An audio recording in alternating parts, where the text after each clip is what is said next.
Be inspired, supported, and empowered. This is the Global Healthy Living Foundation podcast network.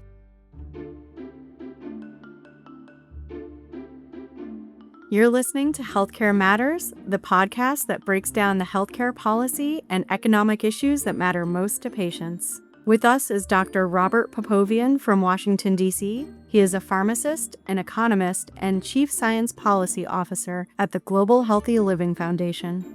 Joining me is my good friend and co-host, Angela Degrassi, Senior Manager of Patient-Centered Research Operations and Engagement at the Global Healthy Living Foundation. Tuning in from New York. Angela, how are you holding up these days? Oh, I'm doing amazing. You are? That's awesome. We're officially at the point that every headline sounds like it's drafted by a committee and then approved by a conclave of lawyers. I know exactly what you mean here, Robert. Whenever I read a headline that includes the words guidance or framework, I know that I'm going to need a cup of coffee and a translator before I understand it. And this is why we basically started Healthcare Matters, for us to be the translators for the patients, for healthcare providers that really don't have the time or the energy to go through these things. You're so right. And a lot of this stuff, it really sounds procedural at first, and then it sinks in and you realize this affects whether someone can get very necessary care they need, whether doctors can provide it, and what the rules even are from one week to the next. So the healthcare landscape is changing, and if you live with a chronic condition, you really need to pay attention, and that's not always easy to do. Yeah, we always assume bureaucracy is bureaucracy, but rarely it is, because all of a sudden bureaucracy becomes legal authority, reimbursement policy, scope of practice, patient access, and this is what impacts our patients every day. And that reminds me of something GHLF is working on right now. So Walgreens has this vaccine appointment scheduler you can access online. Well, we just announced their appointment scheduler is being integrated into GHLF's vaccine hub. And this hub is designed to help adult patients better understand and access vaccines at their local pharmacy, which can make things a little easier. So find out what vaccines are right for you and make an appointment at the same time. I'd have to add, this is first of its kind, right? Nobody has done this before. No other patient group has this scheduler of the second largest or even the main immunizer in the country on their website. So this is great work with the folks that negotiated this with Walgreens, and for the Walgreens people to really understand the value of Global Healthy Living Foundation.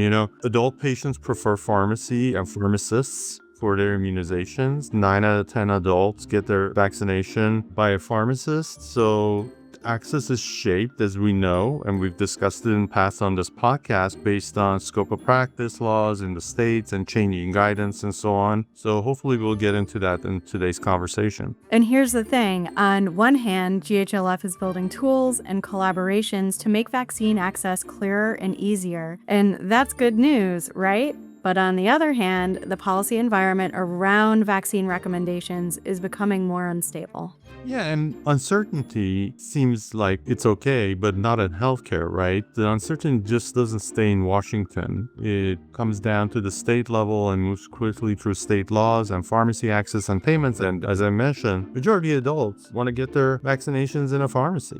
And that's why I'm really happy we get to talk about this today, Robert. On Healthcare Matters, we're talking about the turmoil surrounding ACIP, which is the CDC's Advisory Committee on Immunization Practices. And that's why this matters far beyond the politics of who sits on an advisory panel. Because if ACIP is disrupted or no longer functions as the recognized recommending body, the consequences may show up in places many people do not expect, especially in pharmacy access and Medicaid reimbursement. That's right. The reason that this matters is, again, adults get their vaccinations in a pharmacy. Any kind of uncertainty in rules and regulations in the federal level comes down to the state level and impacts access for patients. All right, let's get into it.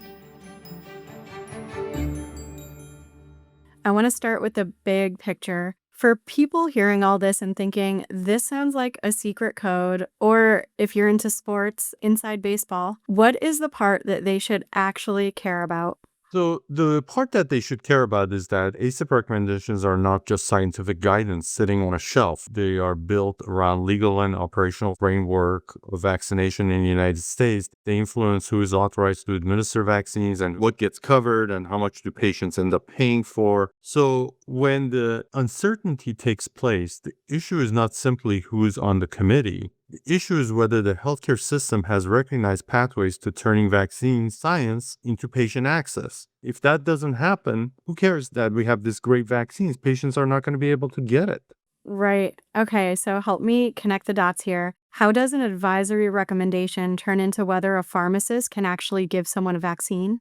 So pharmacists' authority to administer vaccines are tied to, in most cases, to ACIP recommendations. So state laws and regulations rely on ACIP as a recognized standard bearer for which vaccines pharmacists can provide. So in certain circumstances, if ACIP's uncertain about recommendations, this impacts exactly what vaccines pharmacists can and cannot give in most states. The pharmacist may be clinically ready to vaccinate, but legal authority does not come about suddenly. It has to be clear and it has to be done through various methodologies. And it starts with an ACIP recommendation, as I said, in most states. So it sounds like this is where bureaucracy stops being abstract and starts affecting access for real people. Exactly. It starts affecting access by pharmacists providing vaccines for patients. Payers are no longer confident about what to pay for and not to pay for. So ACIP recommendation is not this abstract bureaucratic body, but it's a mechanism that's been set up over the years. It's a recommendation that is then recognized for a variety of reasons, including the authority of pharmacists in most states to immunize patients, as well as payment models such as Medicaid that is clearly tied to this.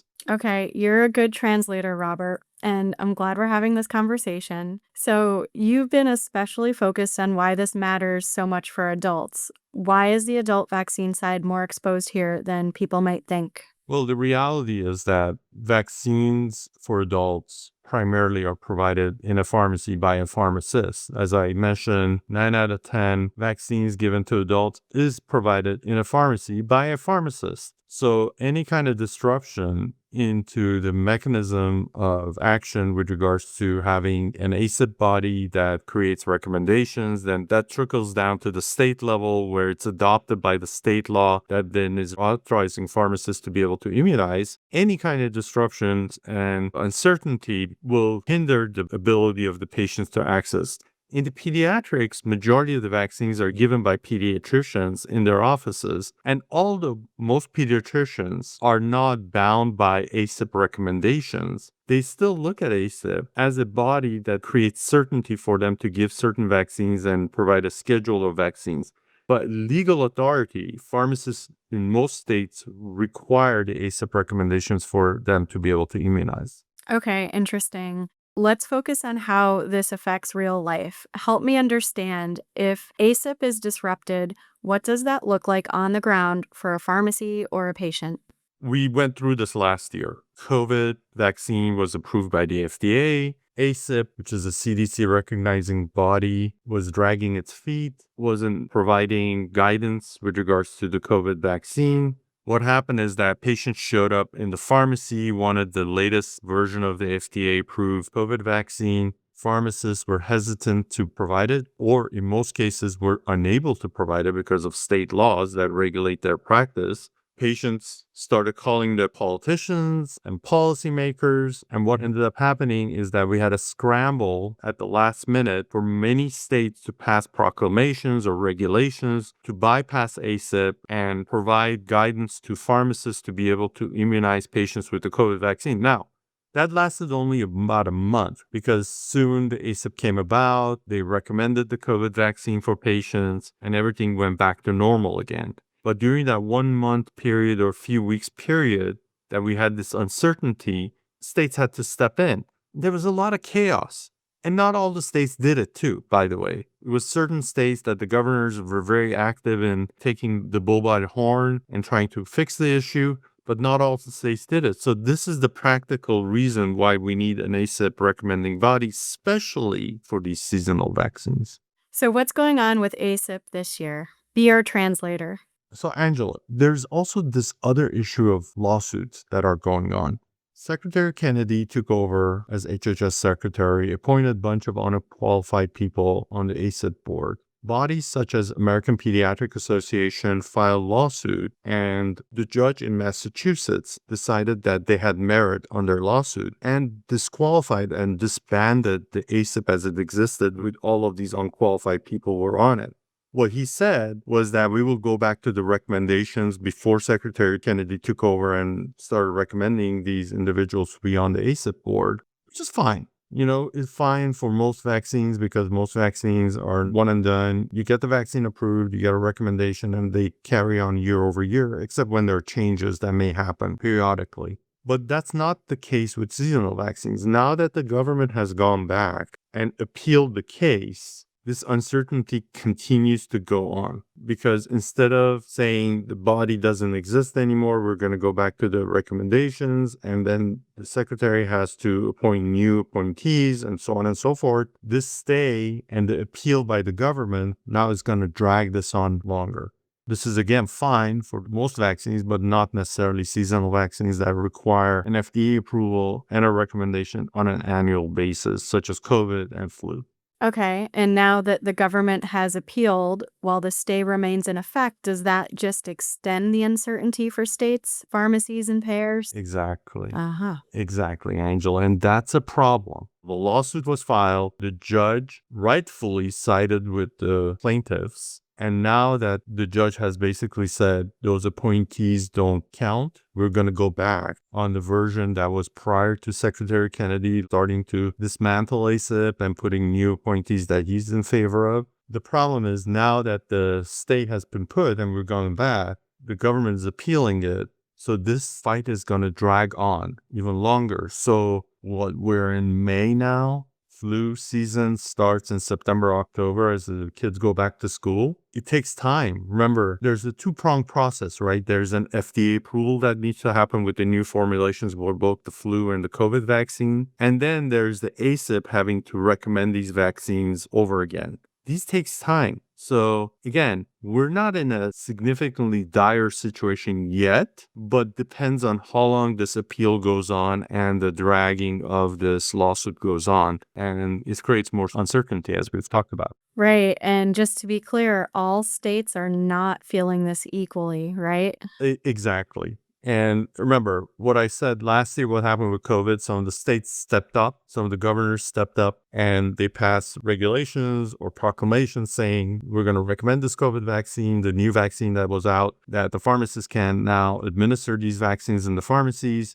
Since then, some states, majority blue, let's be honest here, have said, okay, if ACIP doesn't exist, that there are other bodies that recommend vaccines like the American Pediatric Association or American College of Gynecology and Obstetrics that we can go with those recommendations instead of ACIP.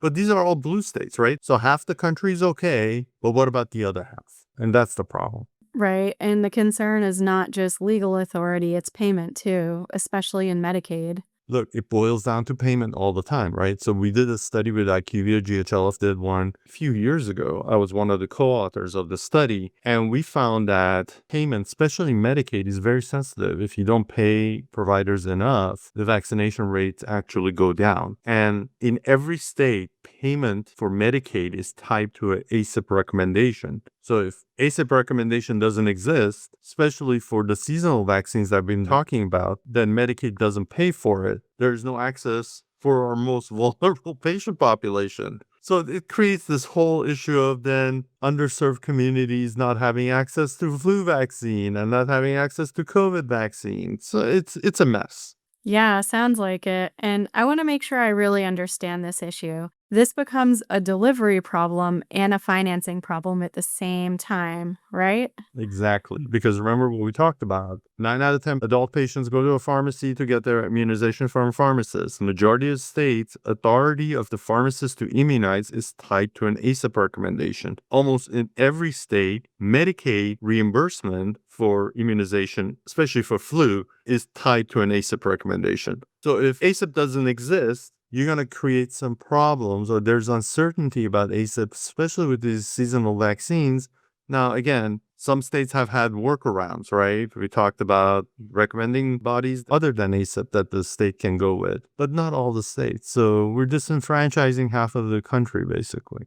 One reason this conversation feels especially relevant right now is that GHLF is actively working on tools to help patients navigate vaccine access, including the new integration with Walgreens Vaccine Scheduler. Does that underscore the fact that for many patients, the challenge is not just willingness to get vaccinated, but really understanding what is actually possible in their state and then being able to act on it? Exactly. We're trying to make it easier for patients, right? Walgreens, the largest immunizer or the second largest immunizer in the country, has trusted GHLF and recognized the value that we bring to the community by putting their scheduler on our website. So people who go on the GHL website can click on that scheduler and set up appointments for them to get their vaccines at the nearest Walgreens that they live by.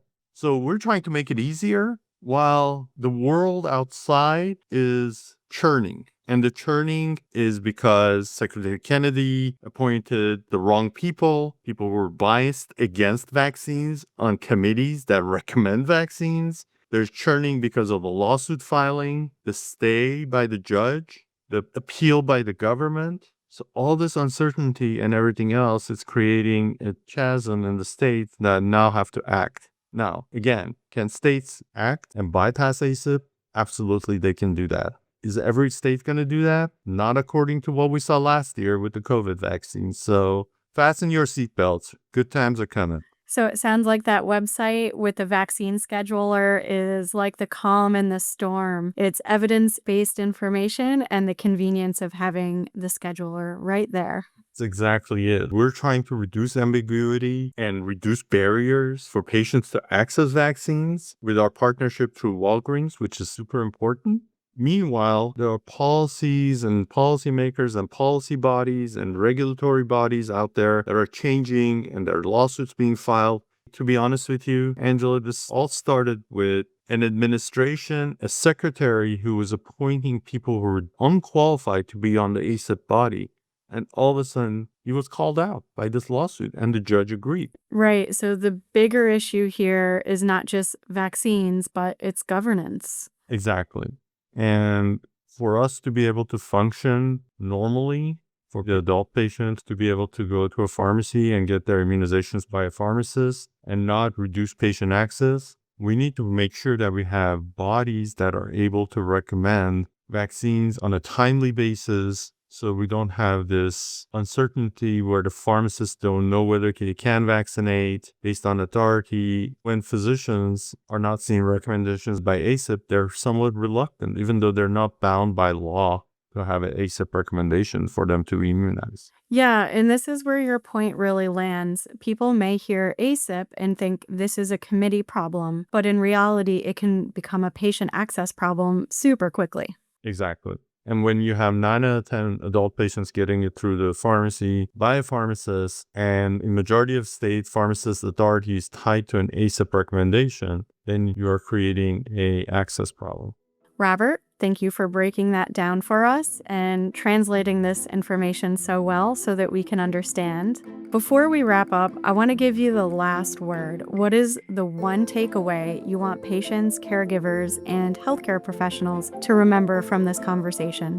ACIP is an advisory body, but it's not just an advisory body from a bureaucratic standpoint, right? It's tied to authority to immunize, it's tied to payment mechanism. If you're asking me what my preference is for pharmacists, being a pharmacist is that we need to change the state laws where we go to a standard of practice for pharmacists to immunize, especially for immunization purposes. What does that mean? Instead of states having to specifically grant authority for each vaccine, pharmacists should be able to administer vaccines based on whether it's an accepted standard of practice. That's how it's done for physicians, it's done for nurses, it's done for nurse practitioners, except for pharmacists. So standard of practice is where I think we should be heading. The largest state in the union last year passed laws, and it was signed by Governor Newsom, that they went to a standard of practice regarding immunizations in the state of California. So if California can do it, every state can do it. And California is not the only one. I think there are several other states. Idaho is one. I believe Alaska is doing it. So there are smaller states. But the largest state in the union has not taken this on because it's crazy. to have to wait for a body to be able to do it. Why can't pharmacists practice as any other healthcare professional? But I'm a realist. There's a lot of politics in the States. There's a lot of bodies out there, I won't mention who, and we're opposed to this type of activity with regards to standard of practice for pharmacists to be able to immunize. So what we need is a functioning ACIP then. And if we don't have a functioning ACIP body, we're going to run into this issue, especially with seasonal vaccines of flu and COVID, where you do require somebody to reauthorize and re-recommend these things. It's not just the FDA approval anymore. That's insightful. Thank you, Robert. And thank you all for listening. That wraps up today's episode of Healthcare Matters. Don't forget to subscribe on Apple Podcasts, Spotify, or wherever you listen so you never miss an episode. If you found this conversation helpful, please share it with your family, friends, and community.